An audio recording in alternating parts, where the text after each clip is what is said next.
This is fucking hilarious. And I just appreciate everyone. Works. All right. Edgar, thank you. It's good. Oh, all right. listen. PSP 765, you are a new viewer, and God bless you because you gave us so much feedback, and everyone else, thank you so much for the feedback. Mic is working. Okay, here we go. Take it from the top. Tipsy. Oh, What my time is peoples. It Sing was it, Daddy. fucking 8:30. It took us a half an hour to figure Yeah. this shit out. Fly, Robin, fly. Just kill me now. All right. All right. Yes. There we We go. good? Yes. Thank you, Gina. Much appreciated. Okay, thanks. All right. Finally. Now I'm just going to fucking cut to the chase. Cut to the okay? Lord have mercy. We are decided to talk about cheating tonight because I posted a video on TikTok, and that video on TikTok went semi-viral. And I say semi-viral because it was like 350,000 views, and to me, viral's potentially over 1 million. That being said, the video was about a topic that we had last week, referring to the way that women look with or without makeup, yada yada blah blah. The reason why we chose to talk about cheating is because there was several comments on that particular post of men making claims that the reason why men will potentially cheat on a woman is because of that factor, them with or without makeup.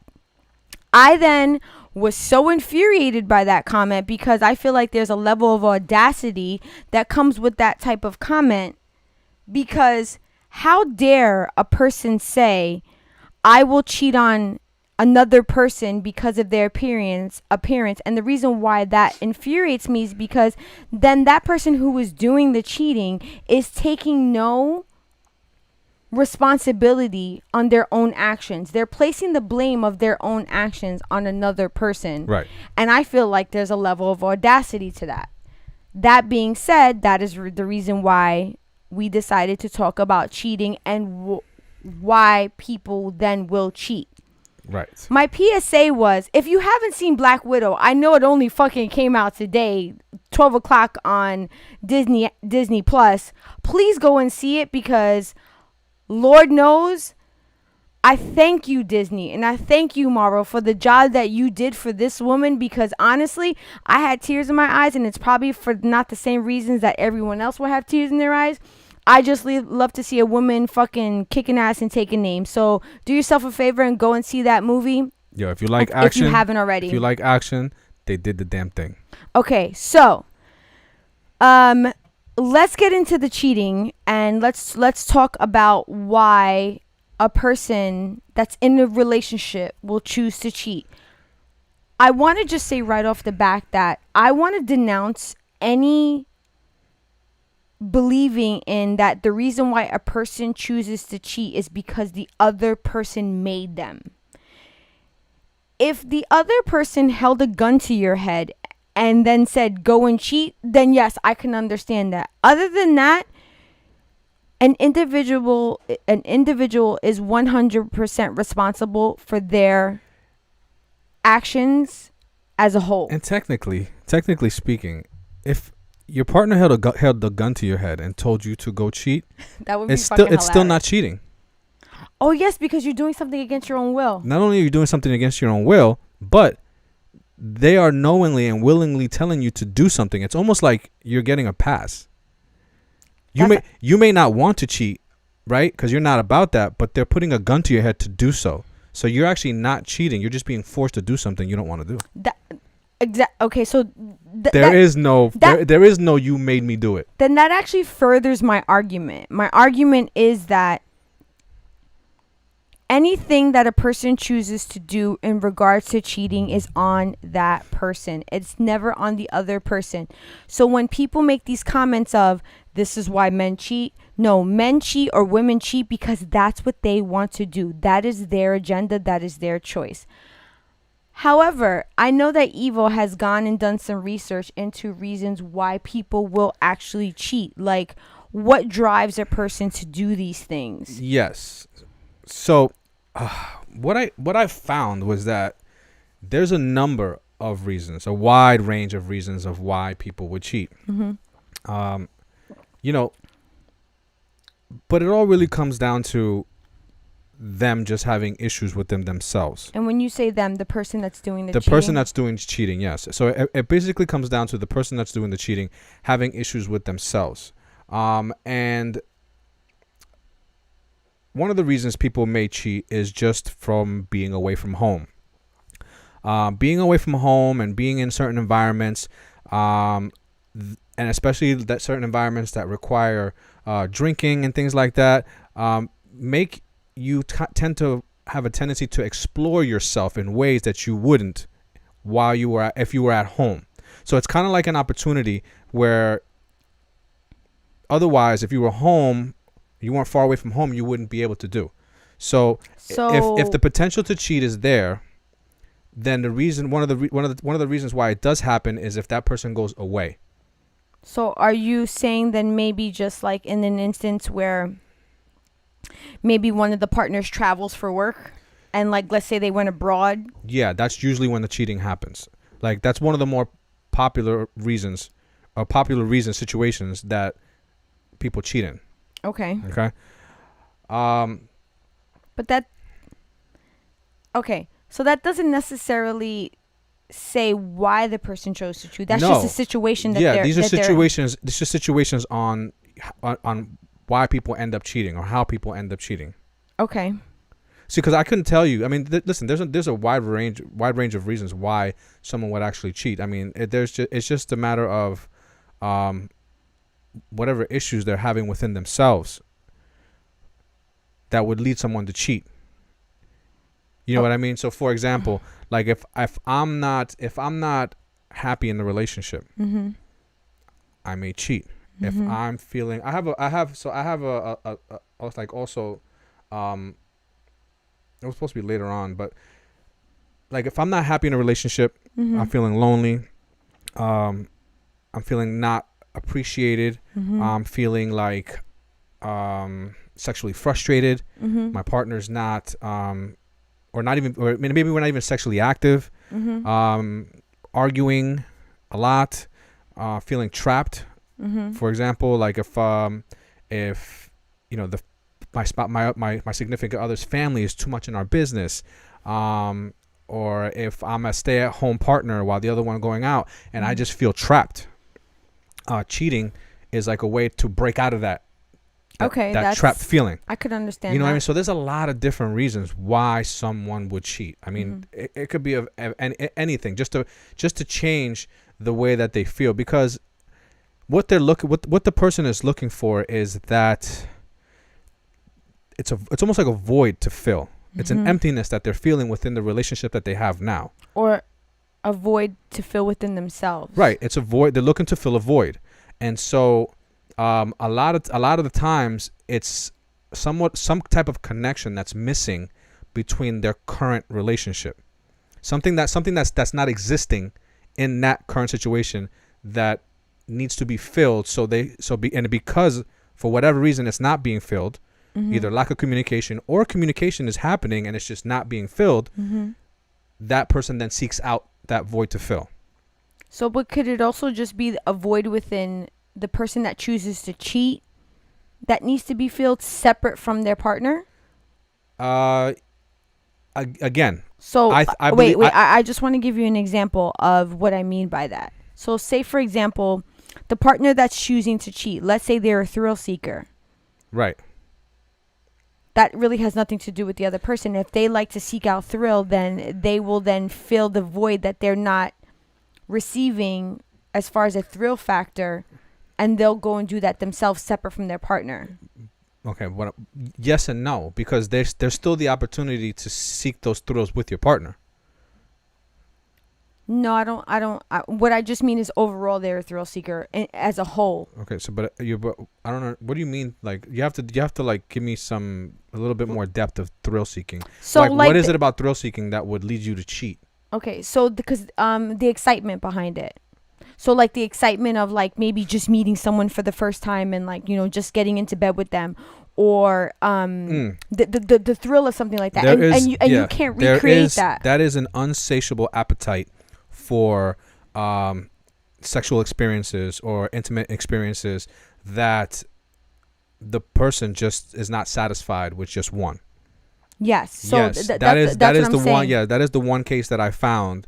That it doesn't include, the person who's cheating filling a void that doesn't exist within their current relationship. They are just a person that just can't get enough. Okay, let me just read some comments Sure. and then I want you to continue. So Eddie says, I think there are two fundamental reasons why someone may cheat. Number one, they're not content in their current relationship. Two, they're looking for validation of their worth. And then Eddie's responding to a comment that Melissa made saying, why not just leave? And then Melissa said, he says, Melissa, people who cheat don't break up because they're afraid of losing a sure thing. And then Edgar then chimes in and he says, an inability to commit to being responsible to their partner is usually the main reason why people cheat, in my opinion. Let me read that one more time. The inability to commit to being responsible to their partner is usually the main reason why people cheat, in my opinion. Okay. And then Melissa says, I would say some people don't have the courage to leave and wants to avoid confrontation and would probably treat. And then Eddie is agreeing with Melissa, or a thumbs up. And then Melissa saying, Eddie, if you are gaining something like finances, I can see someone staying. Right. I would just like to add to that as to why I think a person could potentially cheat, even if there's because you said even if there is communication, right? Yes, even there is communication doesn't mean that communication is being heard, or is being executed or understood, or there's relating going on there. Mm-hmm. It may fall on deaf ears. Mm-hmm. So in that matter, what I would like to add to what some of the people in the chat are talking about as far as why someone would cheat and then just not choose to leave prior to the cheating is, I would think, and I've known situations like this, where a person is in a relationship where they are communicating to their partner and saying, I need this, or I want this, or you're not doing this, or whatever the case is, then those desires are not being heard. So then that person will then seek out cheating and not leave their situation for a couple reasons. One, because they're raising a family, or two, there's some sort of fear factor in there where they know that if they leave that person, excuse me, I think this is always a goddamn booby trap. If they leave that person, something could potentially happen to them from that person. Yes. Because I know for certain people in the audience can attest to them hearing a story from somewhere down the line of someone getting a restraining order against somebody because they chose to leave them, and now this person is stalking them or harassing them. So these type of situations happen where this person's in a situation where they're unhappy with their partner. They choose to seek out happiness for themselves. They choose not to leave the partner that they're unhappy with out of fear, or out of continuation of raising a family, or not disrupting their overall livelihood. Right. So I was just adding to what I think some of the people were saying. Or Melissa, I mean, the person who's cheating in that situation may even feel that this thing that they're seeking out, it's very minuscule compared to what they have. So for them to seek it out and fill that void, they can do that and still not disrupt what it is that they have. Mm-hmm. The other party might not see it that way, but that's one of many reasons why someone won't just leave. It's just such a small thing when you have this big. If you have if kids are involved, if there's a family involved, if there's assets that are involved, it's such a small thing to leave it all for, just to fill this tiny little void in comparison to all of these things that are already filling your life. You have all these things that make up your whole life. Mm-hmm. And that's just one little aspect of it. And so to leave it all to fill that one little aspect of it, Melissa, I can see why somebody would just cheat and not just leave. So I hope that answers your question. I looked into a little bit of some of the reasons as to why someone would cheat. And one of the reasons that I found pretty interesting was revenge. That was on my list, yes. Yeah, a person will seek out to sleep or be intimate with another person, because it doesn't always involve sex. It could just be having a intimate relationship with another person out of revenge because of something that maybe their partner has done to them in the past or present. So in that case, I could understand when someone would say, I cheated because my partner did XYZ. But yeah, they could say that, but that's still not truth. I could understand what they mean. Yeah. Okay, I can understand when a woman or a man would say, I cheated because my partner was physically abusive, or I cheated because my partner was verbally abusive, or my partner, after multiple times of having a conversation with them about how I wanted to be cared for, or dated, or because in a relationship I think you should still date, I'm still not getting what I want from this person. Right. So now I'm going to go and seek out to do this out of revenge of not this person hurting me. And I find that interesting because I didn't understand what I'm about to say at the depth that I understood it until I read this book. And I read a book called The Subtle Art of Not Giving a Fuck. And it's interesting because when I read this book, I always understood that we were in control of our own emotions, right? Like as a person, you're like, if I'm mad, I'm mad. If I'm happy, I'm happy, right? But what this book really helped me understand was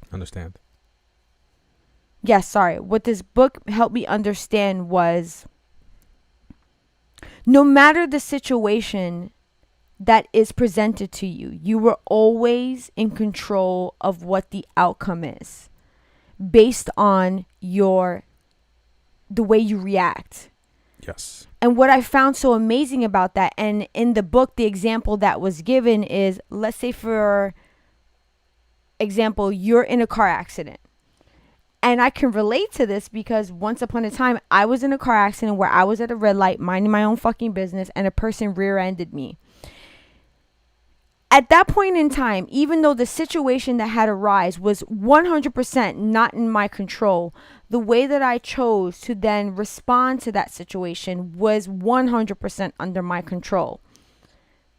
At that moment, I decided to get out of my vehicle and not be enraged and just be more of like, how am I going to handle this? And you remember this situation. It was 5:00 in the morning. I was coming home from somewhere. I was at a red light singing Tears for Fears. Shout. And I got rear-ended. And it was, when I tell you, the most alarming thing that's ever happened to me, because I was actually coming home from a great night. And I remember my friend actually having concern about me driving home because we had drank a little bit that night, but like early in the night, I was like, listen, when I tell you I'm 100% okay to go home, and then to get into a car accident, I'm like, is this really happening to me right now? Yeah. And you were away with our children. Mm-hmm. And I was just like, is this real life? And I got out the car and I remember just being like, you know what? I'm not even going to get angry. You know why? I'm okay. And when I looked 2 cars behind me, the person 2 cars behind me was not moving. And I remember just being like, holy fuck.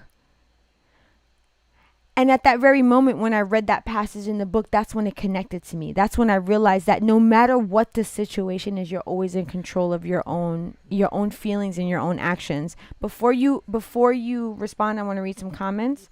Wait, can you just pause that for a second? Okay. Because what I want to say really rolls right off the back of that. Okay. In the same sense, that's exactly what I like to call channeling. Mm-hmm. Because when a situation like that arises, instantly what is created is an emotion. Correct. Right? And so that emotions, we can all agree that emotions are energy. It's an energy that kind of like creates within inside you that you then act out. Correct. Right? So your movements are made of energy. And so at that moment, you have the split decision to channel that energy. Mm-hmm. You can either direct it in the direction of which you want to, which is an anger direction. Initially, it's anger, and you can act on it in that way, or you can like mentally channel it into a different direction and do something different with that energy, and still expel that energy, and have a totally different action than you would have if you just reacted on an impulse. And so it's like you said, you have you have the power to decide what the outcome of this is, right? That's what the passage was about? Of course, yes, always. Yeah, and so that's what I've always called channeling. It's it's something that takes practice, but the more you do it, the better you become at it. And then it's really a great way to get ahead of your feelings. And I would just like to say that I highly recommend this book. It's called The Subtle Art of Not Giving a Fuck by Mark Manson. And the reason why I highly recommend it, it will just help you kind of zero in on the things that you really want to care about in life and the things that you should not give a fuck about. And when I tell you, since reading that book, I read that book like the height of the pandemic. When I tell you, I will literally tell people I will not do that because I value my joy. And they look at me like, okay, bitch. And I'm like, all right, bye. See you later. Let me read some comments. So Melissa says, I would say some people don't have the courage to leave. Oh, I actually read that comment. I'm going to go a little further down.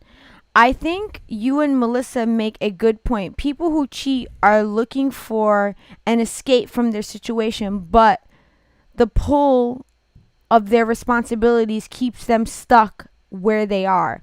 And Mark, welcome to the stream.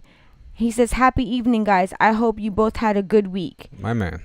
We had an amazing week. I also hope that everyone enjoyed their 4th of July. I know we fucking did. Oh, hell yeah, we did. It was a great 4th of July that led into a great week for us. And then Eddie says, the British are coming. The British are coming.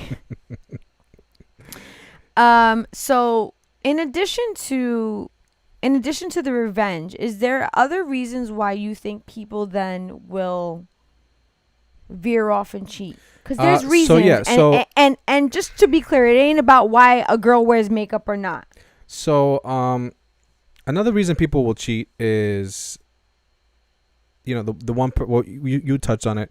The one person just wants more sexual partners. Okay. Did I touch on that? I mean, kind of. You're saying like that. Oh, the thrill. The thrill yes. seekers, Okay. right? They just have an insatiable desire that no matter whatever the relationship they're in, they have the need for multiple partners. Maybe no matter which way it is, it's not even that the one person can't satisfy them enough. It's just the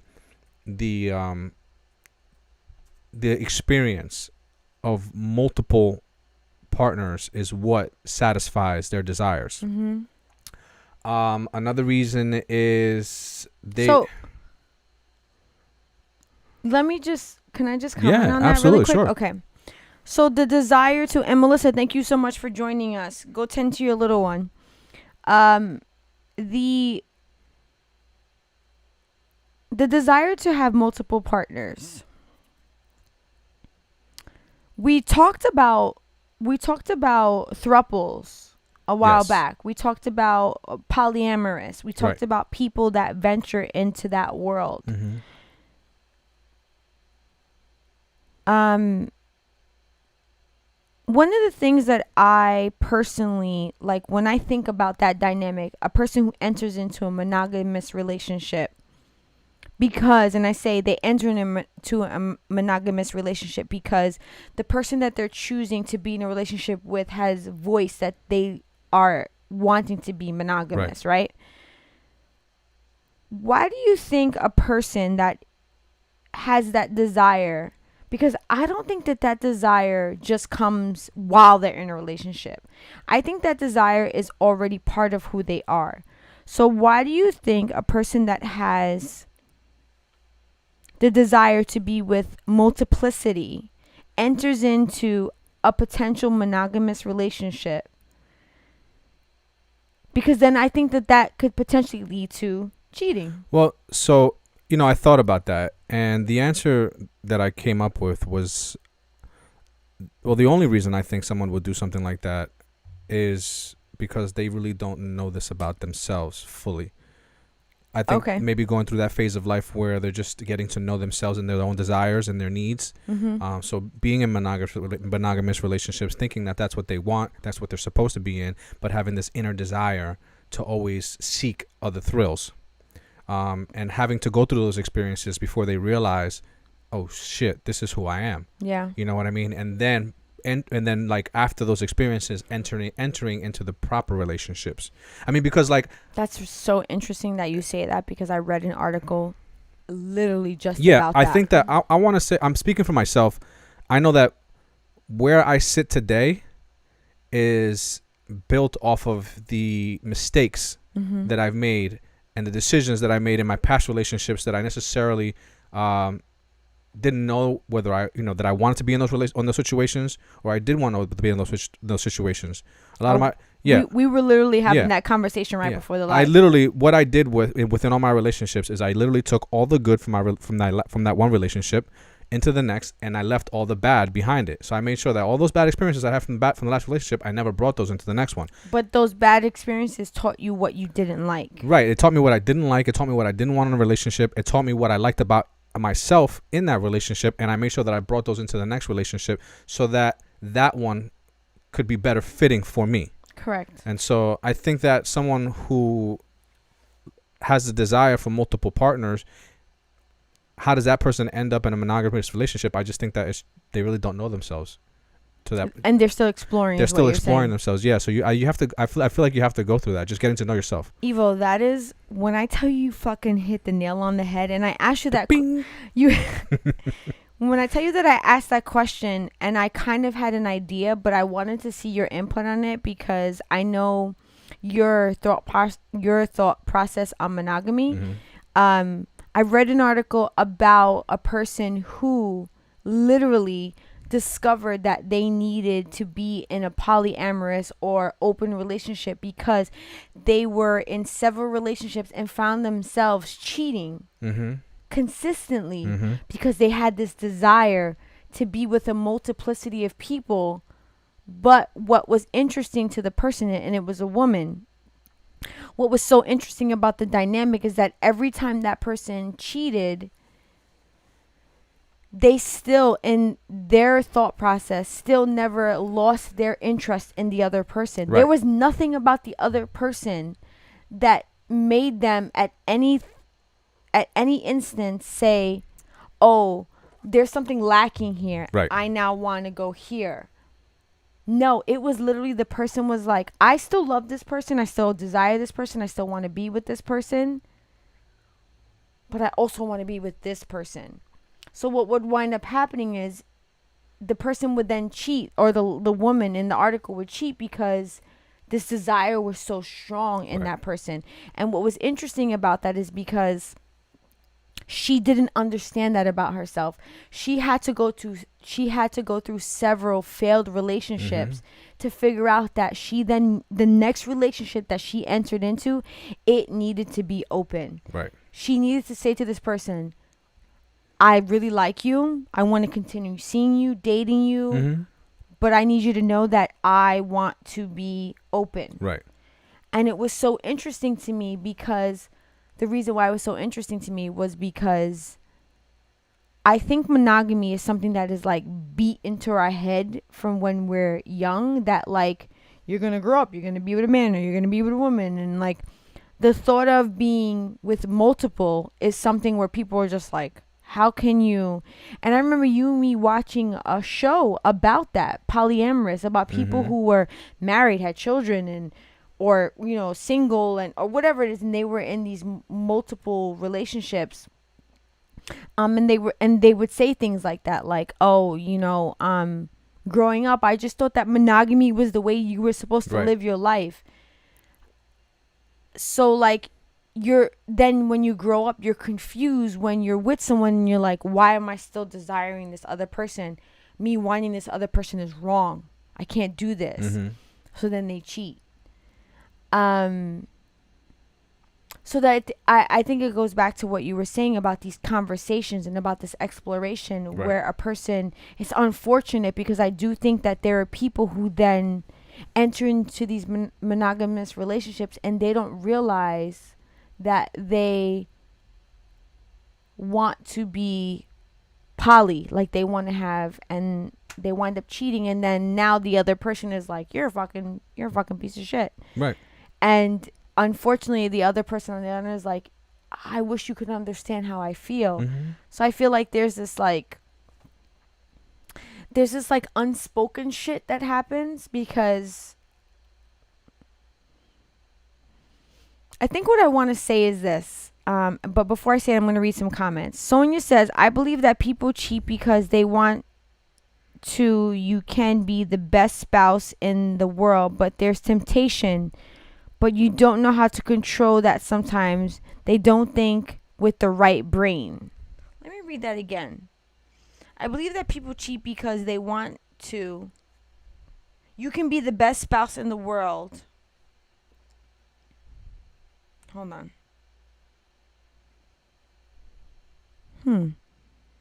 She retracted it. Okay, sorry. I was reading it. So I just thought I was crazy for a second. I was like, wait a second. Where did that comment go? I understand what Sonia's trying to say. I think she was trying to say that people cheat because they want to. It doesn't matter who you are. Because she was saying you could be the best spouse in the world. Mark says, anyone who cheats in any part of life is purely for selfish pleasure and gain.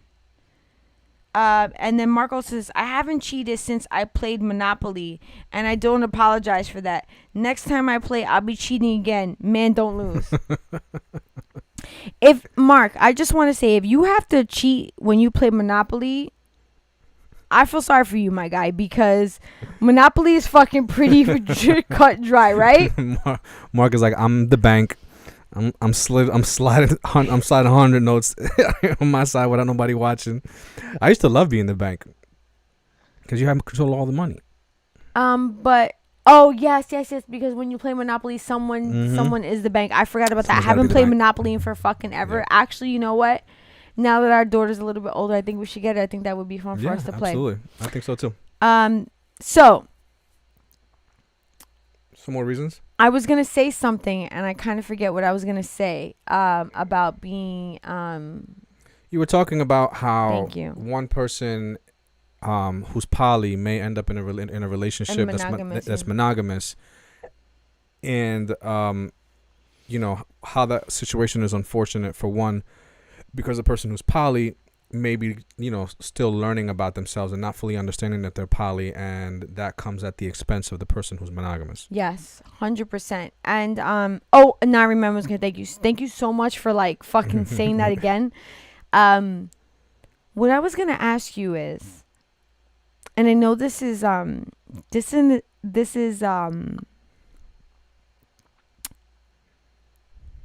when a person cheats on someone, right? Do you think that deems them as a bad person? The cheater? Yeah. And I asked you this because from experience, I've had friends, coworkers, acquaintances tell me about a person that has cheated on them, and I have met that person who is the cheater. And it's so hard for me to see that person in that light, because that person has only ever been nice to me. Yeah. So when it comes to cheating, I think that the only person that sees the cheater as a bad person are the ones who get hurt by that person. Right? But they only see them as a bad person because, the cheater betrayed that person's trust in some way or another. But does that make them a bad person? No, I don't think so. I just think that it makes them a person who has internal issues that they need to work out. I would think that would make them someone that made a bad decision. Yeah. I don't think overall that makes them a bad person. Yeah, they definitely made I was just wondering your thought process on that, because... well, so here's a funny thing, right? Okay. So there are cheaters that... What's that? There are cheaters who have a lack of emotions. You know, there are people out there that are sociopaths. Their personality makes them less empathetic, less agreeable, less conscientious about their actions. So those people, you know, they're conditioned, I guess, to be that way. It's just part of their personality. So I guess it doesn't make them the greatest people because their actions hurt other people. So, you know. But if we're talking about, think about it. Think about to the example. And before you, I'm going to say something. And then I'm going to talk I'm going to read some comments. So Mark says, don't feel sorry for me. Just feel sorry when I'm the banker and you're in jail and won't be pass and go and collect the 200. That's how I like to be in the bank. Mark, I just want you to know at that point in time, I will flip the fucking table. and red bunnies, yes, you can definitely talk shit. Red bunnies, talk all the shit that you want. All the shit that you want. And I'm sorry, I cannot pronounce that. I'm just gonna say HDS, enlighten us. We will do it. I just want to. Hacktivist. I'm not even gonna attempt that. I'm just gonna say this.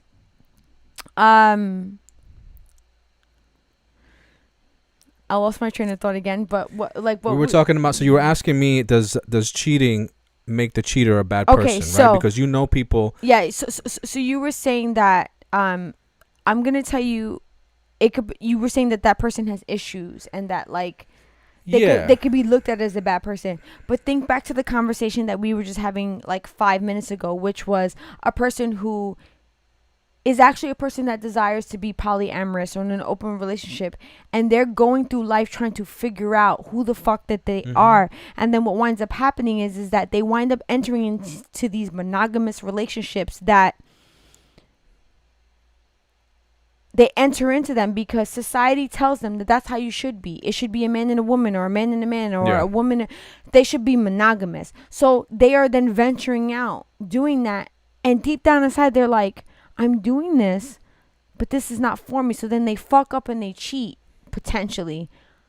But does that make them they have issues, but they're not a bad person, but they just don't understand themselves. In a sense, yes, it does, because I'm purely speculating here, okay. But I'm gonna just assume that the poly person entered a monogamous relationship, knowing that they entered a monogamous relationship, and then they cheated.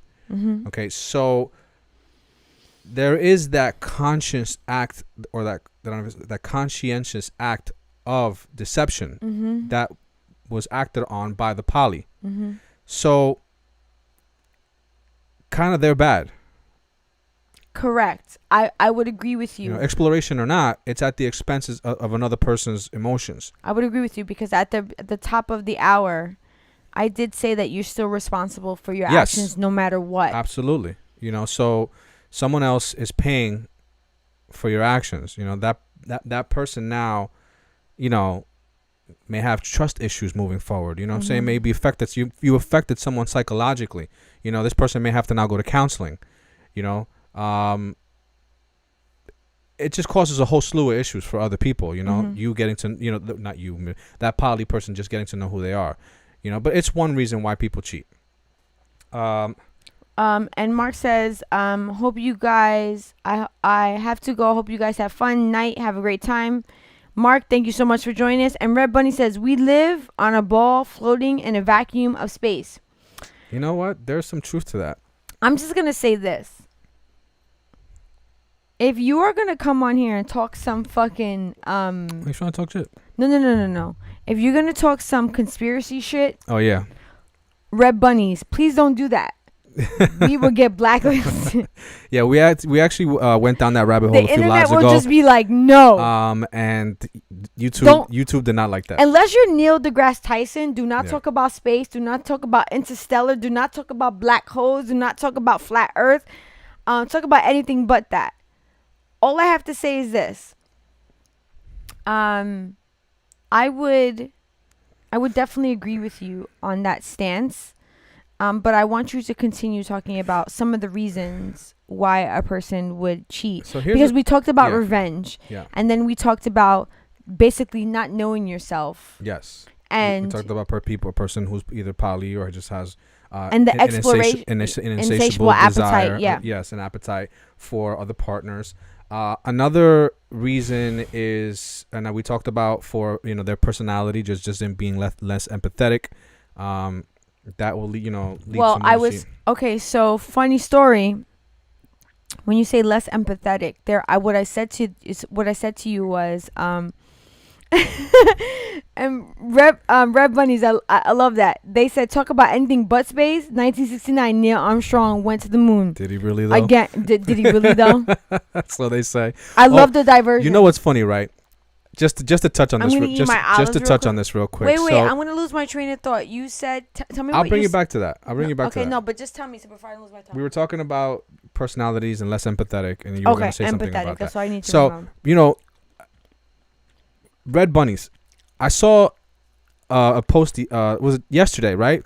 Where a guy is on. Like you said a postie. A postie, yes. No, I saw a post yesterday where a guy was on a live stream with another guy, and they were talking about space exploration and stuff like that. And the one guy asked the one guy a question about space, and the guy was like, "Yes, absolutely."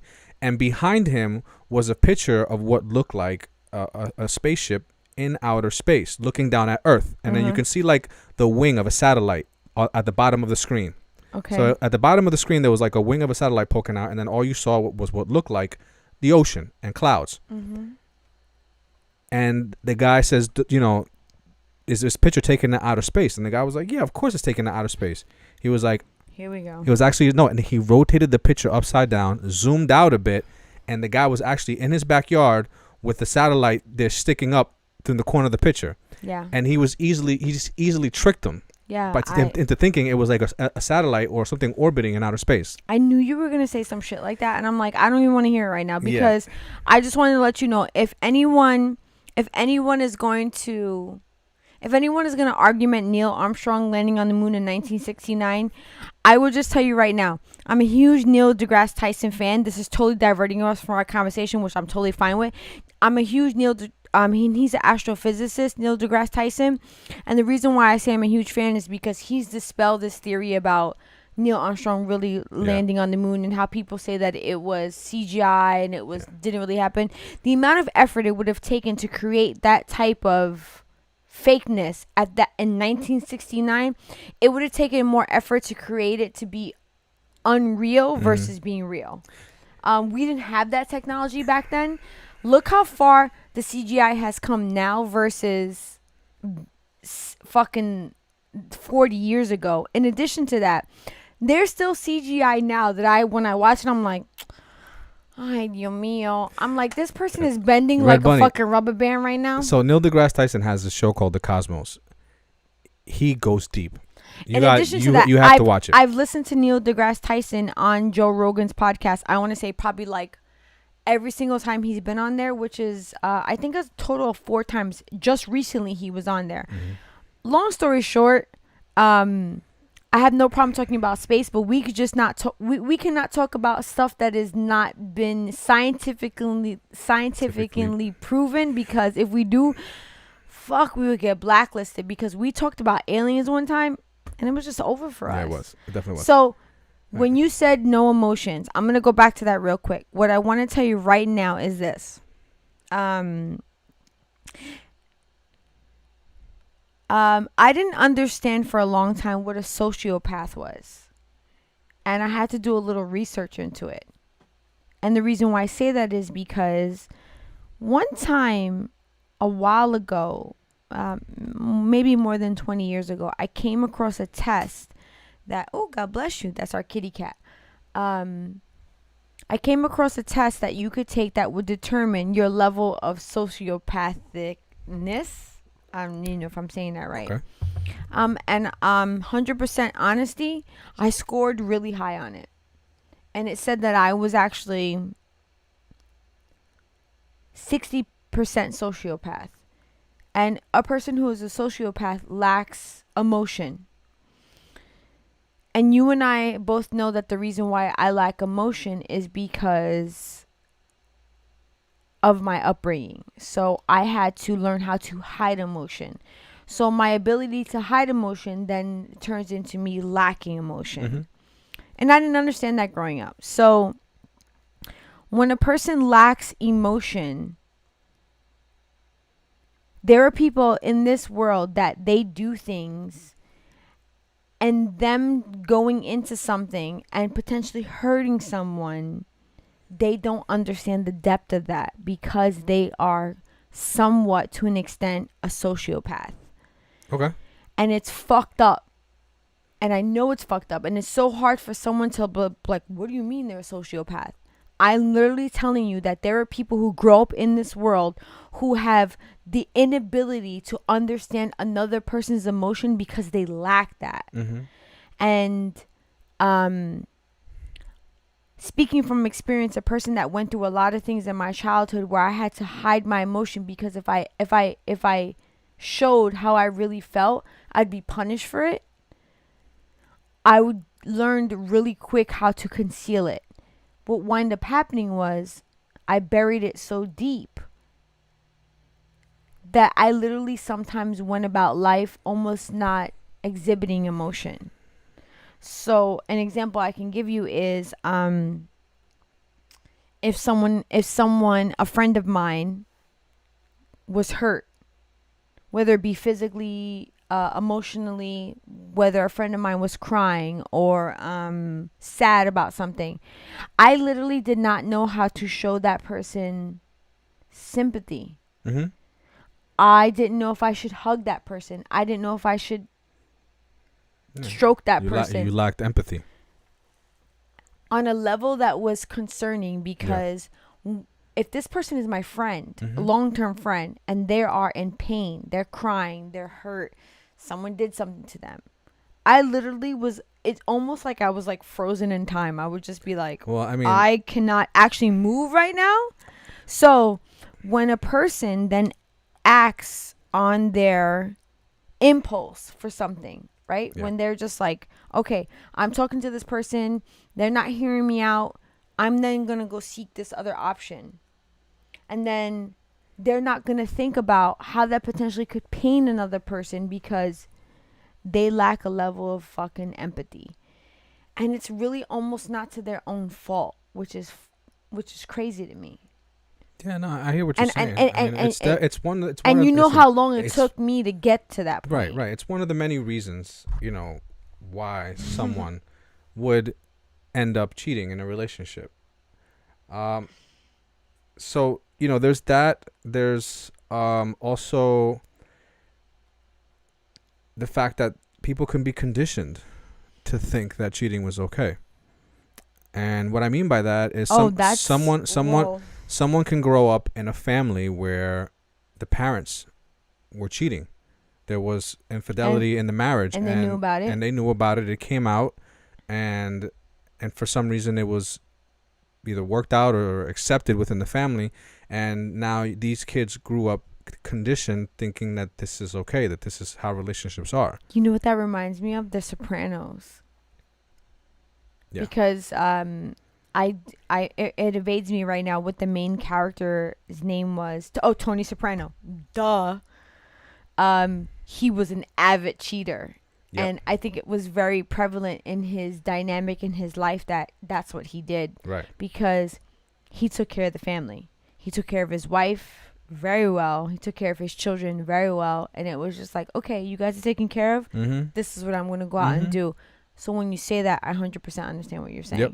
Yeah. And the interesting thing is that, like, once I started researching this, it really, like, opened my mind up to all of the conditions that exist that lead a person into cheating.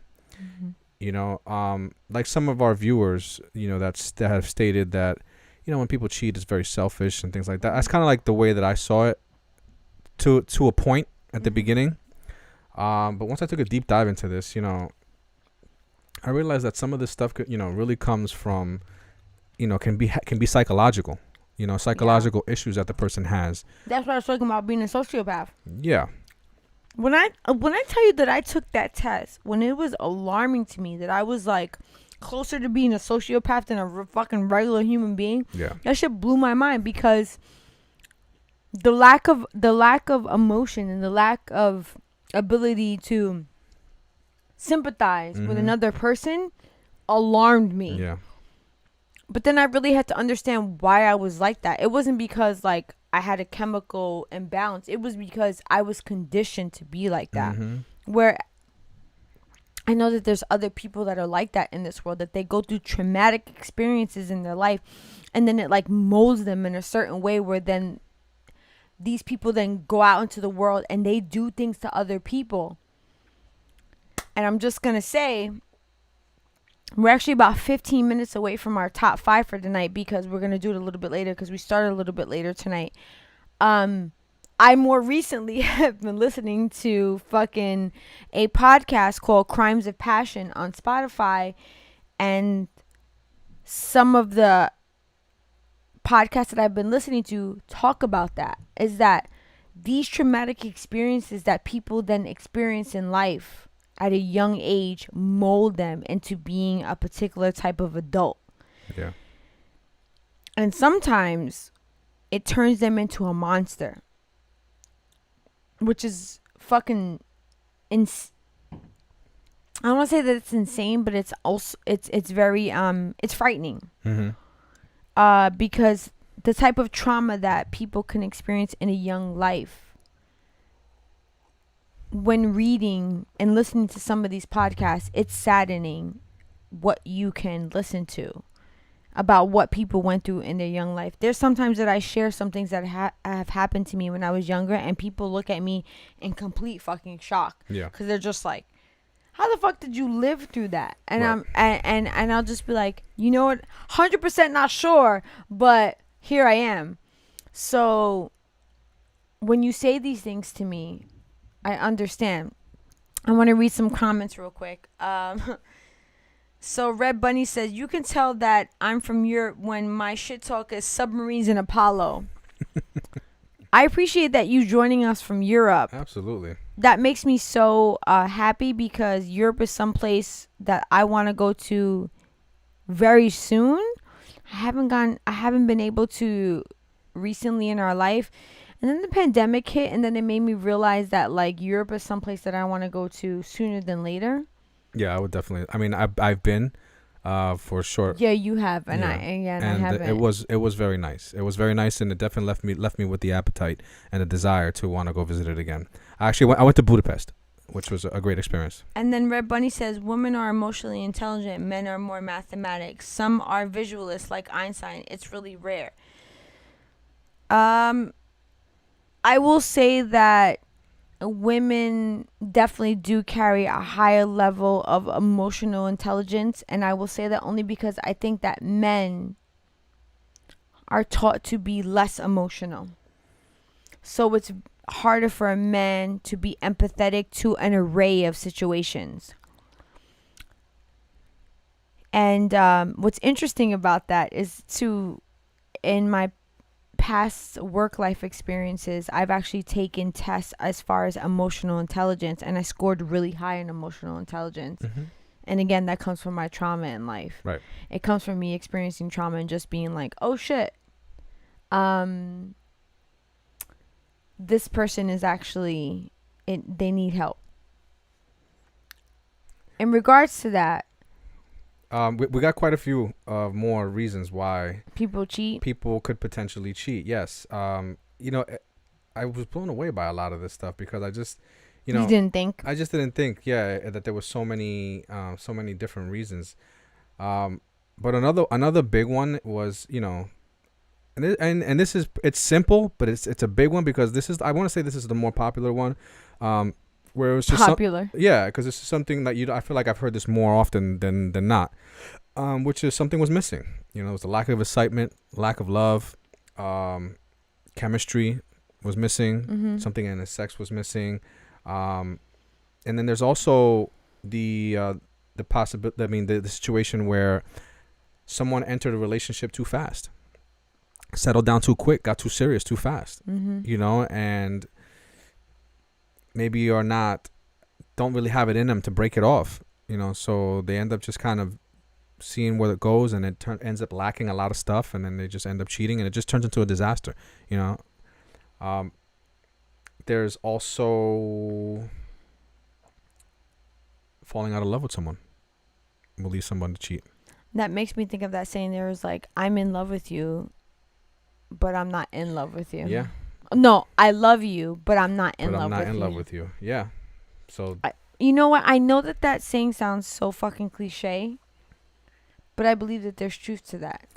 yeah, I can see that. I mean, I can see how you could actually have love for a person. Like, you don't want that person to hurt. You don't want that person to be in pain. But you, as far as relationship wise, you're not like in love with that person. There's a definite, without a doubt, a difference of loving someone and being in love with someone.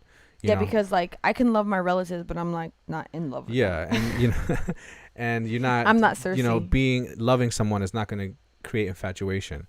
It's not going to create that that butterfly feeling that you feel within your stomach, and that warm feeling that you feel in your chest when you see someone. Love's not going to make the hairs on the back of your neck stand up, or give you goosebumps all over you, or just kind of like just make you all giddy and change your personality when it's, I'm going to tell you what gave me goosebumps today. What's that? Fucking Black Widow.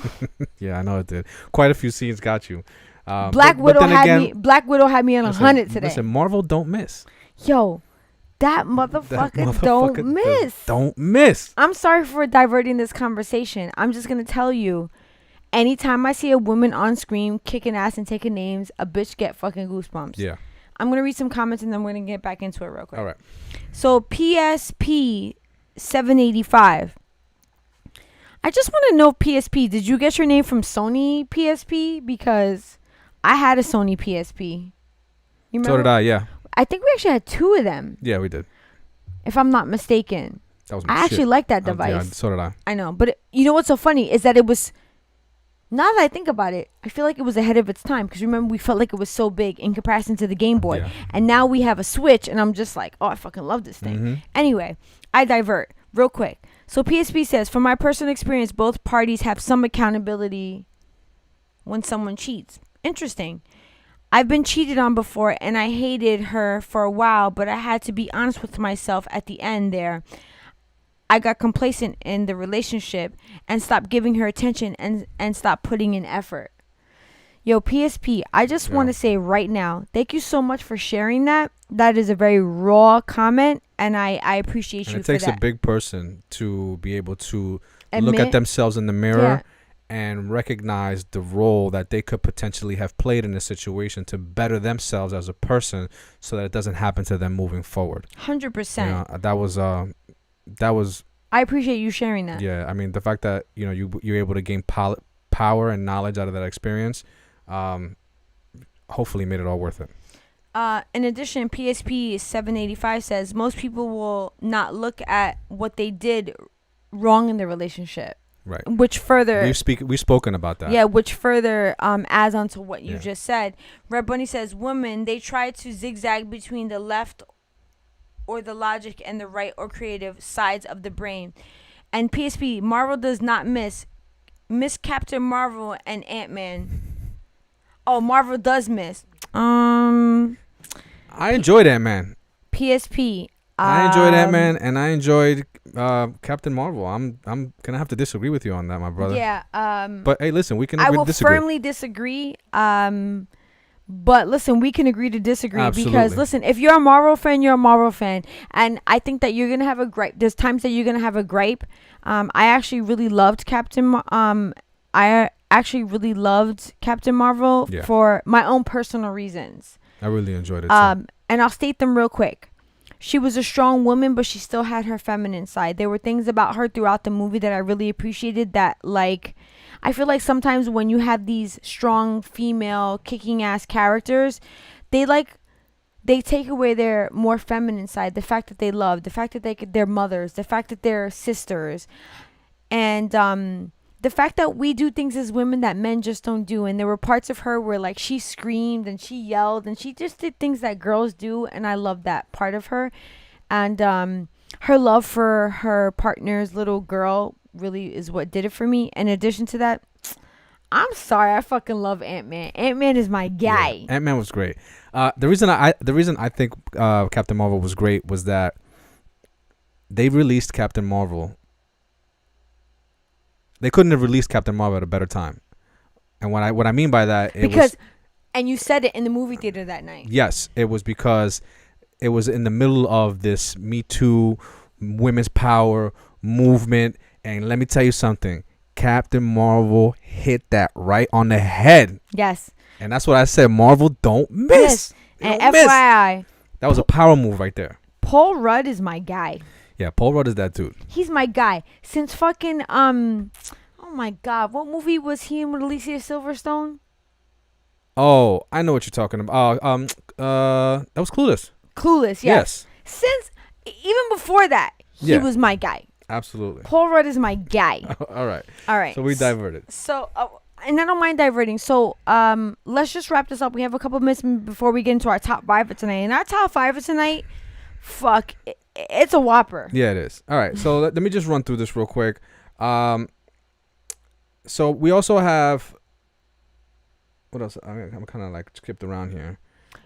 Why don't you go into some of the reasons why, some of the things that could prevent people from cheating? All right. So amongst, because I feel like we talked about why fucking we people talked cheat. we talked a lot about why people would potentially cheat. But I also want to talk about some things that you can do to potentially prevent cheating. So here's 2 ways to stop cheating from destroying a relationship, and that is to have an honest talk. To have an honest talk with your partner about what is cheating, right? And when I say that, is like what your definition of cheating. And my definition of cheating can be very different. Right. Well, that's what I was going to say. Your definition of cheating can be very different from mine. You know, we talked about this earlier, and basically, to give an example, is you may think that watching porn is cheating. Can I finish? Oh, sorry. Go ahead. I mean, you asked me to go into this, didn't you? Right? Yeah. Thank you. That is my problem. Yeah. I'm working on it. So, you're like I said, your definition of cheating could be way different from my definition of cheating. And what I mean by that is that some people think that watching porn is cheating, right? And some people don't. Some people think that, getting touchy-feely with another person is cheating. And some people don't. Some people even think that, hey, if you kissed another person, that's innocent. That's not really cheating. Yeah. So the reason why you want to have this conversation is that so these lines are clearly drawn, and so that you don't one person does not cross over into that realm of cheating for the other person. And it's a very important conversation to have it at some point in a relationship. Now, I'm not saying that you're going to have this conversation, first date. It's not a conversation you have 2 or 3 months in. This is a conversation that you have when you feel like, you know what, this person that I'm dating, this is feeling kind of serious. Like, I like this person. I can see this going somewhere, right? Mm-hmm. When you're at that stage in the relationship where you're looking at it and you're like, now you can all of a sudden see this relationship going over the horizon. Mm-hmm. That's the point in time that you want to have this conversation. Like, so what do you consider cheating? Because I need to know. I need to know so that I don't cross into that area for you. I don't do something that I may not consider cheating, but you may consider cheating. And so therefore I fuck up. I cross you, and I now all of a sudden lose your trust because I did something that I potentially didn't even know that I did to you. Yeah. So it's super important. This is a super great way to stop cheating from destroying your relationship, just by having an honest and open communication conversation about what cheating is to that other person. And it really gives you a better understanding about what the other person, how the other person feels and how they see things. And it gives you the opportunity to show that person that you understand them and that you are going to act in a way that is caring to them and their feelings. And therefore you build trust. So starting off a relationship on that note creates a real solid foundation to not venture into accidentally cheating. Because I consider that accidentally cheating. You could actually accidentally do something to that person, and you didn't really realize that you did it. So I just want to tell you, the entire time that you were talking, I'm going to tell you the first thing that I thought about when you said, when you venture into that realm. The realm. I just literally thought Where about. Did you go? I literally just thought about Moana when the crab was like, "How did you venture into the realm of monsters?" He was like, "Pick an eye, honey. Pick an eye, honey." I'm sorry, but like that, my brain. I just want to say it. And all jokes aside, like this is not even a joke. I literally think that I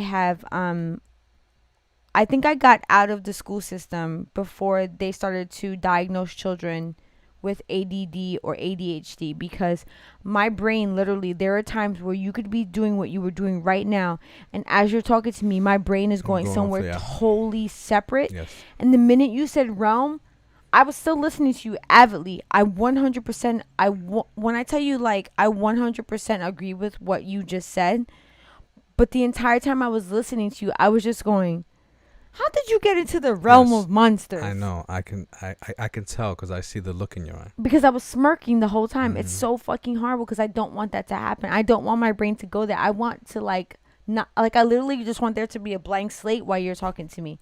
It just doesn't happen. How many times have I referenced Forrest Gump while we're talking? Oh, a ton of times. It's the worst. I just don't want that to happen to me. But yes. Yeah. So anyway, you know, it's interesting. Along with that, you know, just keeping open and honest conversation with your partner along the way about how you feel. Yeah, and in regards to cheating. And that's why I just had to do that. I was like, I just want you to know that I'm avidly listening to you, but like my brain is literally just thinking about that crab from fucking Moana and how he's like picking eye honey. Yeah. Because listen, at the end of the day, it's called relationship because you have to relate. Yo, you've been saying that since day one. I mean, it's cliche, but the key is in the word. It's relationship. If you're not relating to each other, then you don't have a relationship. You know what I'm saying? You could call it what you want. You know what I'm saying? But it's like everybody want to be in a relationship, but don't nobody want to be in a relationship. You know, so, you know, the only reason, like the only way that you're going to love me truly and appreciate me for who I am as a person is if I'm giving you the love that you want, right? If I recognize how you want to be loved, correct, and how you want to be treated, and I treat you that way, right? So, and if you can't recognize it, I recommend that you take the 5 love languages. Right. So that's exactly what I was actually going into. Being in love with someone is not going into the situation and expecting to be treated away. It's doing your best to understand the person that you're with, and giving them the love that they like and the love that they want and the love that they the language, you know, the what is it? So that you have the 5 love languages, which are doesn't matter, but I'm just gonna tell you right now what Evo's and my love language are, unless anyone wants to guess. Well, I mean, I doubt they're gonna be able to guess, but so yours is acts of service. My number 1 love language is acts of service, and Evo's is touch. Physical touch. Physical touch. Yes. And it's interesting because both of those things come from our childhoods. Yeah. So and just to kind of like bring you guys in, just yes, thank you. Just to bring you gentlemen and ladies into the love languages. The realm of monsters. Yeah, the love languages. Love languages is a test that you take, and it basically is a series based on a book. Yeah, it's a series of questions that basically ask you. I'm gonna give you an example. It's like, so would you rather? And it's either one or the other, right? Would you rather? It's a psychological test. Yes, psychological test. So they ask you a bunch of questions, and the questions will be like, would you rather your partner bring you some flowers? Or would you rather your partner spend some time with you? Or would you rather your partner fucking just play with your hair? Or give you a massage or something like that, right? And so they ask those questions. They ask you the series of questions of either or. And a lot of the questions are based on physical touch, acts of service, gifts, and two words other of affirmation. Words of affirmation, right? And so based on how many you pick, your answers. Ooh, wow. Some lightning just struck. Sorry, That sounded like it was right outside. That was actually pretty. That fucking. If I had socks on, it would set them off. Right? So basically, based on your answers get categorized by most to least. And so mine, I answered the most. The most of my answers were physical touch. Most of her answers was she would rather have somebody come and help her do something, or somebody come and do something for her in some sense, and just be of some service to her. So understanding your spouse's or your partner's love language and giving that to them is really what being in a relationship is about. You're relating to them, Correct. and acting to them in a way that they really want and feel. And in return, it should be reciprocated. And if not, at a minimum, there should be a high level of appreciation that you should be getting back from that person. Correct. Which I think is a great return for that. I just want to say that scared the living shit out of me. Yeah, that was pretty loud. Because we're in the basement and I had no clue that was rumbling around. Like, I literally felt like a little kid right now. I was like, oh my God, I'm about to go upstairs and run upstairs with my parents. Anyway. And so for those, and then so there's also another,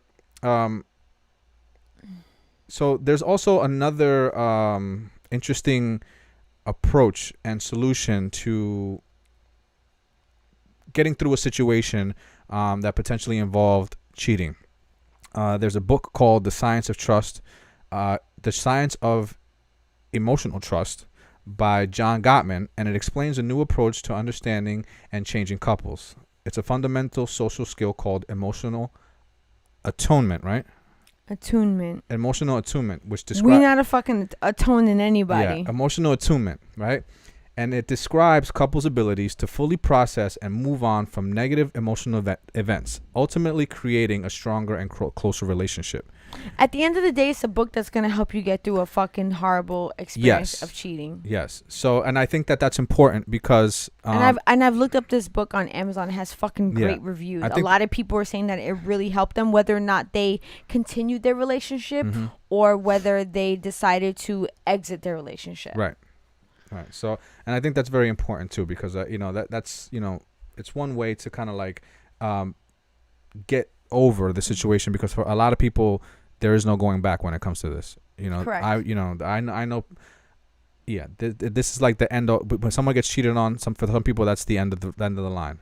And I love that you say it's the end of the line for some people, because that rolls us right into our top 5 for tonight. And I know you may have some other things to share, but it's actually it's 20 to 10. Yep. So I want to get into our top 5 for tonight, because we're actually gonna sign off with you tonight at 10 p.m.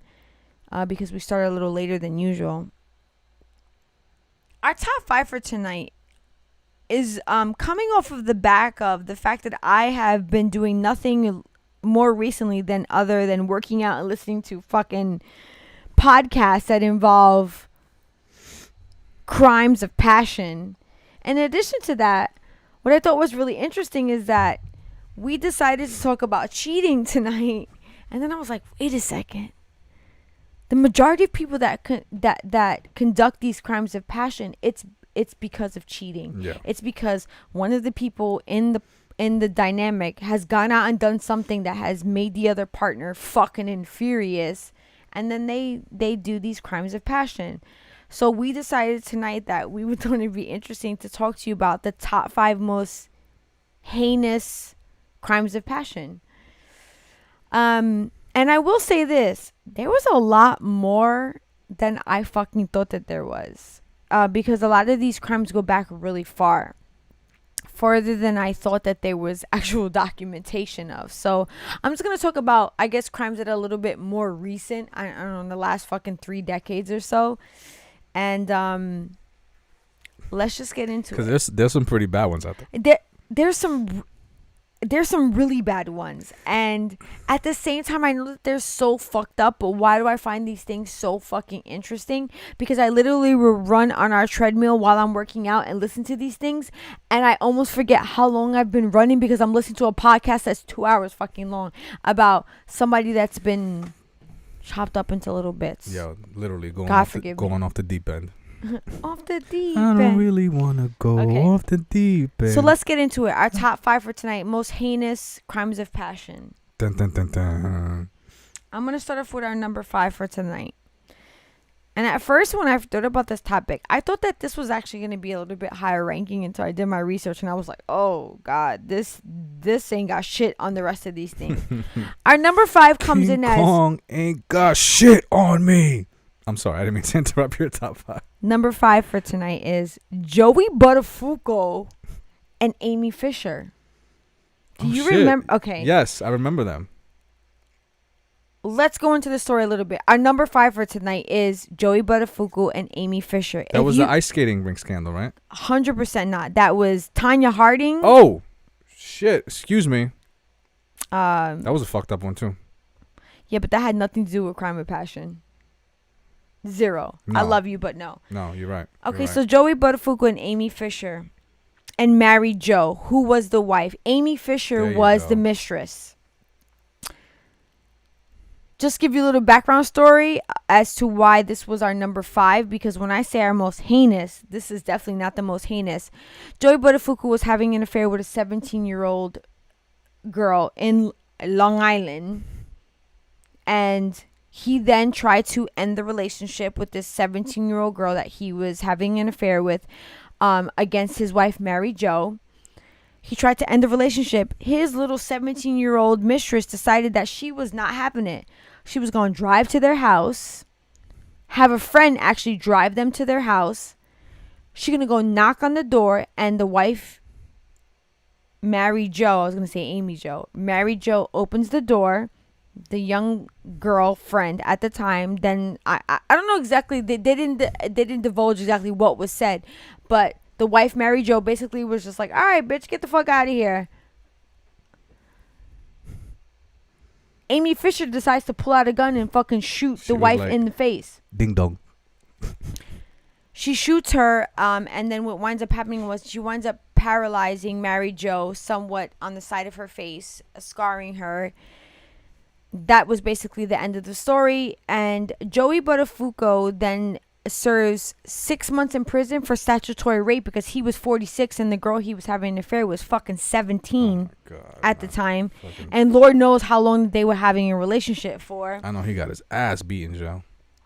And Amy Fisher served, I forget however long in prison, but she went to prison for attempted murder because she tried to fucking kill this lady, Mary Jo.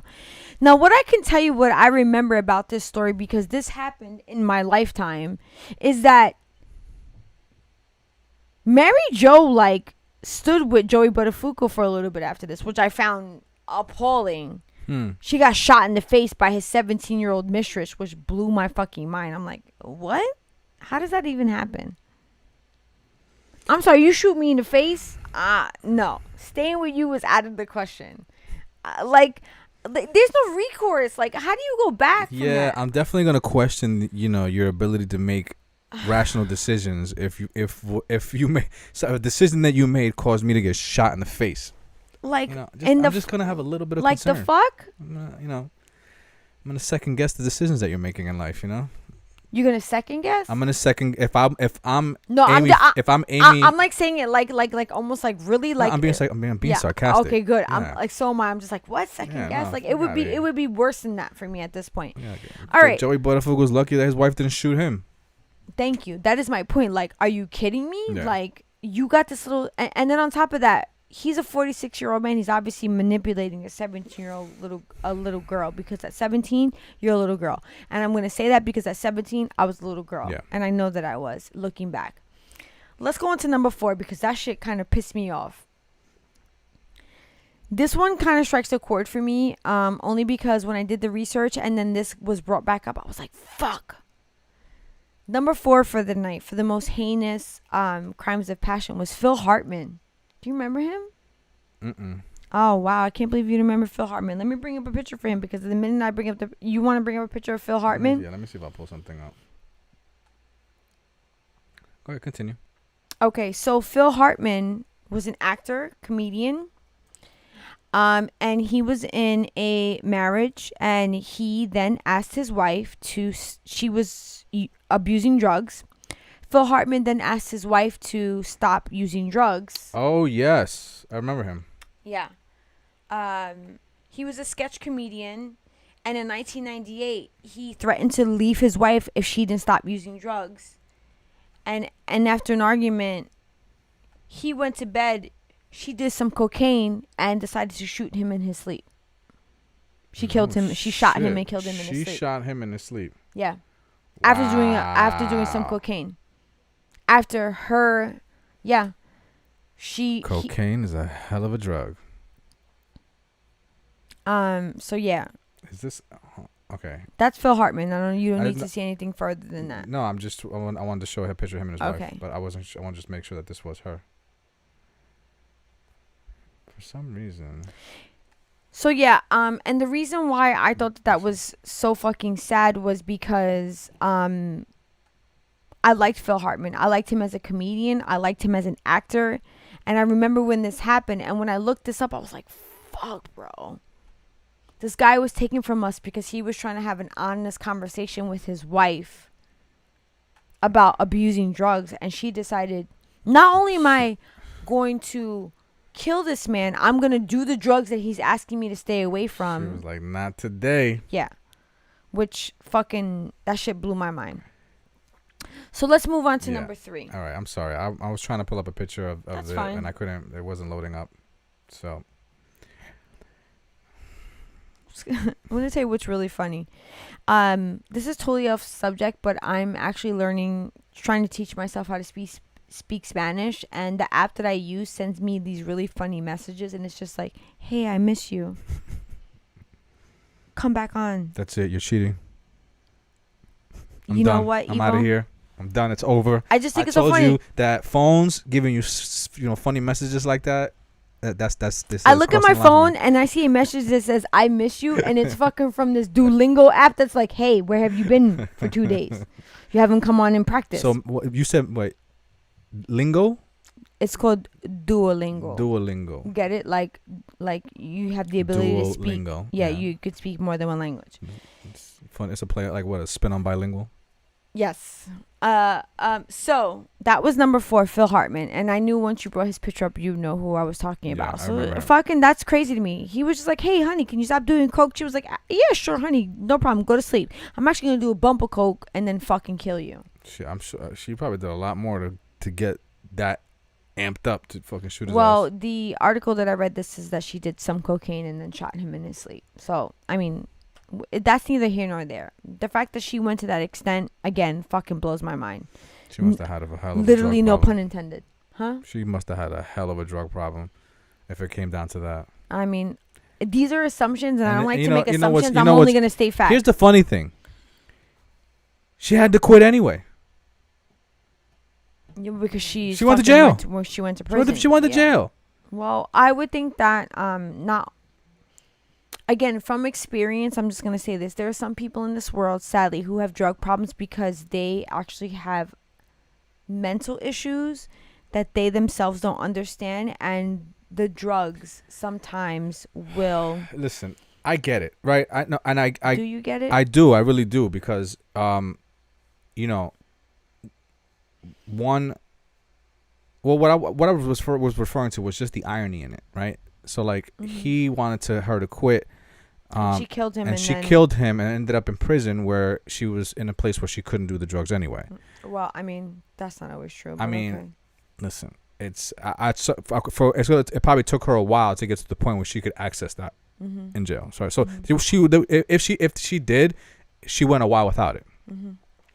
But as a teen, right, in high school, I ended up getting smoking some weed and getting caught in high school, and I had to go to a program, because it was part of my condition of getting caught. And I remember going to this program, and somebody gave me a ride to there, and they were like, they rolled one up, and they were like, "You're here, man, one last one, before you go in." And I was like, get that shit the fuck out of my face, man. This is the fucking reason I'm here. Like, the last thing I wanted to do was to touch that shit, So like, the irony hit me right then and there. So like, I could just, it just, you describing that situation and how just thinking about how she took it to that length. I'm hoping it wasn't just because of that. I'm hoping that there was so much more that drove her, and then that was like the straw that broke the camel's back. Because to think that, all right, she had to quit doing drugs, so she killed him over it, and ended up in a place where she couldn't do the drugs anyway, is. Well, guess what? I don't think anyone will ever know. I guess we'll never know. You know how they say there's always two sides to a story and the truth, but she killed one of those sides, so Yes. we'll fucking never know. And Stephanie, thank you. Thank you for joining us. So that moves us to our number 3 for the night. And this one, our number 3 most heinous crime of passion goes to, I don't think anyone's going to know this right off the back, but it's called the chat room murderer. And I myself didn't know about this. I had to actually read into this. And the reason why I chose this as number 3 is because of how this played out. I found this fucking off the wall. So, a gentleman by the name of Thomas Montgomery. He was 46 years old. He entered into a chat room where he met a young lady who claimed she was 18 years old by the name of Jessie. They entered into a long-distance relationship via chat. Thomas Montgomery was a 46-year-old man that was married with 3 children. One of them being a daughter. Mm-hmm. Through his time being on the chat with this 18-year-old that he was having an affair with via chat, there was a time where one of the chats from the young girl Jessie that he was interacting with was intercepted by one of Thomas Montgomery's young daughters. She then presented this to her father and was like, I see this information. If you don't end this situation, I'm going to put it out to the world that you're having an affair, this, that, and the other. Thomas Montgomery at that point then ended the relationship between him and this 18-year-old that he was having an affair with on chat. At that point in time, Jessie, the 18-year-old that he was having an affair with via chat, then somehow, I'm not sure because it didn't really go into depth, she then entered into a relationship with a man by the name of Byron Barrett, the age of 22, that was somehow a friend and co-worker of Thomas Montgomery. So now, here we are. Thomas Montgomery was having an affair with this Jessie, 18-year-old. That affair was ended because Thomas Montgomery's daughter found out about it. Then this girl Jessie somehow in the same chat room finds another man by the name of Byron. Sorry, not Byron. Brian. She then enters into a relationship with this gentleman who is 18, who's closer to her age. They enter into a relationship. This gentleman, Thomas Montgomery, who is 46, becomes enraged by this. When he finds out that his previous lover via internet is now seeing this other gentleman that he knows personally. Thomas Montgomery finds out that Brian is then going to have a visit with Jessie. On the day that Brian is set to go visit Jessie via traveling in his car, Thomas goes and fucking kills Brian, shoots him in his vehicle. Cops were then alerted. In concern for this young girl Jessie, there because they didn't find Thomas right away. They're just like, oh shit, let's go make sure that this young girl Jessie has also not been harmed, because obviously her boyfriend Brian has been killed by this previous internet lover. Let's go to her home and make sure she is okay. Upon finding this girl Jessie, they come to find out that Jessie is actually not Jessie. They find out that Jessie is being portrayed by a woman by the name of Mary Sheeler, who is actually Jessie's mother. She's a middle-aged... Yo, the deception is real. Fuckery. You want to talk about catfishing? So, Mary Sheeler is actually presenting herself as her 18-year-old daughter, Jessie. She used her 18-year-old daughter, Jessie's photos to make these men believe that she was that person, Jessie. Now, the reason why I made this number 3, because this man, Thomas, killed this other man, Brian, out of lust and love over a person who really wasn't who they were. Fuck. And what's even crazier about that is that after all this, obvious, Brian lost his life. Thomas went to fucking jail for life. They could not put any charges on her because she had no part in this. Even though she led the pure deception of who she was, she took no part in the Thomas murdering Brian. She had no idea that Thomas was going to murder Brian. No, but she's still a No, yeah, absolutely not. hold She had no part in it. Hold on. Nope. When I tell you they looked at it as a whole. They could not charge her with any crime because she had no idea that Thomas was gonna murder Brian. Right. Zero charges against her, even though she deceived who she was online. Doesn't matter. She had no part of that murder. You're right. Because she had no knowledge of it. Zero. So therefore, Zero fucking knowledge that Thomas was gonna go and kill Brian. She had zero involvement in the act. Wow. Even though she deceived both of them of who she was. Damn. That's fucking crazy, right? That is fucking crazy. That's fucked up. That shit blew my mind. Could you imagine that the cops being like, oh my God, let's go make sure that this girl is safe. And they go in and this middle-aged woman opens the door and they're like, we're here for Jesse. And then they question Jesse and the daughter, Jesse's like, I don't know what the fuck you guys are talking about. Coming to find out the mother was posing as the daughter the whole time. I hope that woman has fucking nightmares for the rest of her life. Oh God, Evo. Yo, honestly, something, bro. Because like the fact that her actions caused two people, one to die and the other one to go to prison. Because she want to be fucking. No, it had nothing to do with her actions. Let's go to the top of the hour. That man Thomas Montgomery decided to. He had rage against the fact that he couldn't be with her. Remember, she had nothing to do with that. His daughter found out that he was having an affair on their mother. He was just angry that this person decided to enter into another relationship. She had nothing to do with that. Okay. Zero. All right. I see what you're saying. Okay. Let me read some comments. I was a little off there. Yeah, let me read some comments because we are only 1 minute from 10. And Mr. Jones, welcome to the stream. And Stephanie says, what a world we live in. Mind blown. When I tell you I read this story and I was like, what the fuck? Holy shit. Man. All right, so let's go to our... shit that you be smoking? Yeah. So let's go to our number 2 for the night. Number 2, most heinous crime of passion. It goes to the jealous veterinarian. That's what it's called. That's what it's called? Oh, shit. All right. Jealous veterinarian. There's a gentleman by the name of Tranquillo Alive. He was the husband of Mrs. Tranquillo. They don't divulge her actual first name.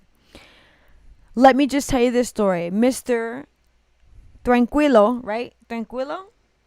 I apologize. My Spanish isn't perfect, but that's... Is it 2 L's or 1 L? Yes, it's 2 L.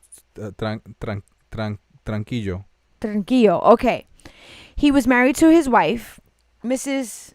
Tranquillo. Okay. And she was having an affair with 3 men. She was in a tranquillo?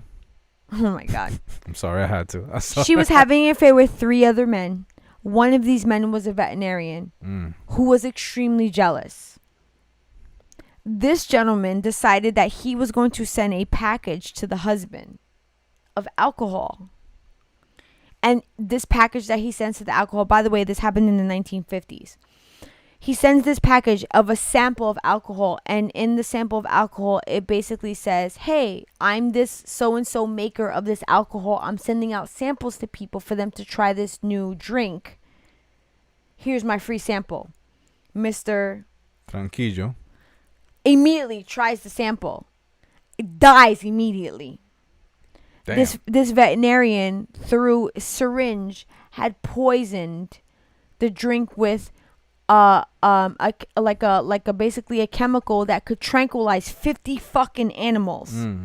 So this is why this gentleman died immediately from drinking it. Damn.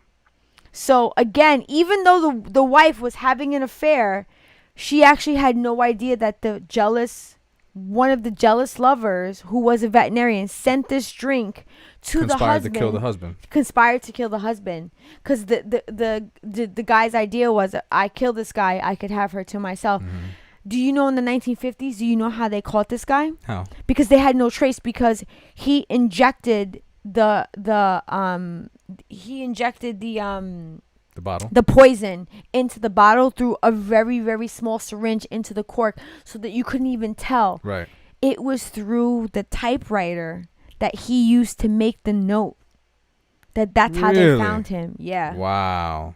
And that's how he was found to be guilty of that guy's murder. That's actually pretty slick, though, that you poison alcohol and send it to somebody complimentary as a company. And saying, that's hey, trying I'm to the promote- maker of that's this. trying to promote- I'm the maker of this new drink. Try it out. So the guy popped it and drank it right away. Hold on, Fucking died. Hold on. Take note of that. Don't drink shit. That comes. And then Stephanie says, yo, speak that Spanish. My Spanish is fucking horrible, ladies and gentlemen, and I'm trying. We'll get through it, baby. We getting there. Okay, We getting there. and we're a little bit past 10 o'clock. That brings us to our number one for the night. And our number one comes from Evo. Evo decided to make this number one, even though I had a totally different number one, but I'm going to do Because this Evo's shit number is one. old school right here. Woo! This is a classic. Is it really? This shit yeah. is off the wall This is to the me. classic right here. Okay. Our number one goes to, it is called Once Upon a Crime, that is currently streaming on fucking Netflix. Oh my God, I'm sorry. I thought you were talking about the other one that we spoke about. Oh, Dios mío. All right, yes. Okay. This goes to Evo because Evo was like, Gina, did you see this? You need to talk about Yeah, this. this is actually trending right now. Number one goes to Eliza Mascan. I'm going to fuck this up. Her name is Elisa. Sorry, Elisa. Last name is spelled Matsunnga, which is a Japanese last name. I'm not 100% sure how to pronounce this. But Elisa is a woman. Oh my God, yo. Who met her husband as a escort. And she is Brazilian. He is Japanese, or he was. He was Japanese. He's no longer. So Elisa met her husband at the time through a escort site. She was a nurse that was trying to pay her way through school. And she needed extra money. So she put herself into escorting. She met him. They wound up having a 3-year affair. Why the Mr. Oh my God. I'm going to say Mr. Matt because I don't know how to pronounce his name. Mr. Matt was already married. They had an affair for 3 years. He wound up leaving his wife for Elisa. Mm-hmm. They were together for X amount of years. They got married, right?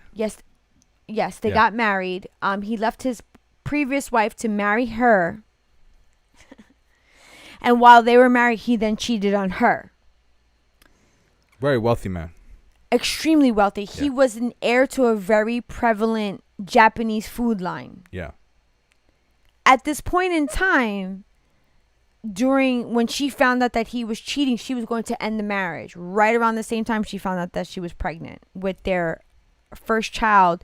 And the reason why she decided to, one, keep the child and continue into the union was because she actually had problems conceiving. They had actually been trying. So once she found out she was pregnant, she was like, okay, you know what? I'm gonna try to salvage my marriage. Has the baby. He then continues cheating on her. And basically, Elisa says, bitch, I'm not having it. She then shoots him in the head and then cuts his throat. And then dismembers him in 7 different ways. She cuts his head off, cuts his arms off, cuts his legs off, and disposes of him. She put that nursing degree to work. Okay. She threw him in garbage bags. And that's our fucking number one spot. Because I think the reason why I think this story is so crazy is because she met him through an affair. He then has an affair on her, and she's like, oh, guess what? I ain't that bitch. Not only am I gonna fucking shoot you, I'm gonna cut your throat, cut your body up into little pieces, put you in a garbage bag, and then throw you the fuck away. That is our number one spot. She turned his ass into a lab experiment.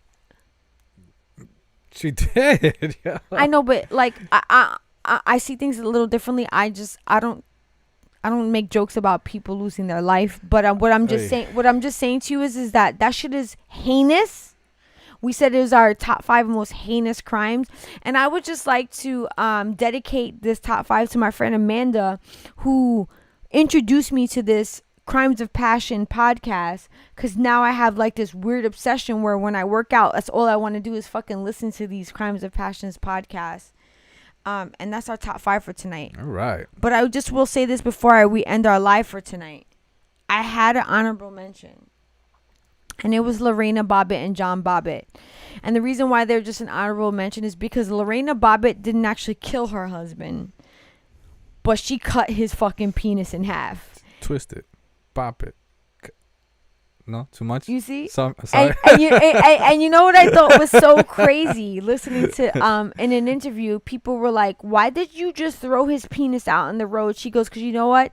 I left the scene of the crime, and I was driving around with his penis in my hand, and it was basically obstructing my ability to drive, so I just threw that shit out the window." Yo, can you imagine just her driving and this thing just flopping around in her hand while she's like trying to drive? Well, it wouldn't be flopping because she only cut a portion of it off. So, I mean, unless he had fucking 10 inches, then maybe it'd be flopping. I mean, it depends how she was holding it. Average man is 6 inches. I want to say if she was holding it like at the top of her hand. It's not flopping, Evo. She probably has a good grip on it. I mean, who knows? If it was getting in the way of her driving. Listen, I'm just trying to imagine her driving around with a penis in her hand, like a cut off penis at that. Like, it's just not something you think about every day. You know what I'm saying? Definitely not. So that's why when I read the article and she said the reason why she disposed of it because it was getting in her way of driving, she was just like, fuck this shit. She just threw it out the fucking window. That was our honorable mention because the other 5 were fucking heinous. And listen, if you want to enjoy some crimes of passion, watch this new fucking Once Upon a Crime on Netflix or Crimes of Passion on Spotify because them shits are off the wall. I will run on the treadmill and forget where the fuck I am when I'm listening to those things. Well, all right. That was some deep shit. This is Deep Talk Fridays. Yes, this is Deep Shit Talk Fridays. Deep Shit Talk Fridays. Yeah. We should have started off with that. Our kitty cat is joining us tonight. I feel like every other Friday we get like a new guest. Yeah. Because this is Chloe. One of the last lives, Kylo was here. Remember, he was meowing at the door. Mm-hmm. Anyway, we ran later than we usually do because we had some technical difficulties at the top of the hour, which was so frustrating. It was probably my fault too. I just want to thank everybody for joining us tonight. I actually had a really good time talking about these topics. Definitely did. And to be honest, I don't really ever feel like I don't have a good time talking about these topics because we started the show because I like to talk. You definitely do. Love to talk shit. Yeah. And I was like, I'm only going to have one drink tonight. And this drink kind of like got me going to the point where Evo, I think, even had to kick me during a portion of the live. I don't know where I was going with things, but I appreciate him for that. And I appreciate everyone for joining us tonight. Absolutely. And I actually said a couple lives ago that we weren't going to be here next Friday, but we will be here next Friday because our vacation actually got pushed out a little bit further. But I'm not actually sure when that date will be, but we will be here next Friday. So until next Friday, peace out.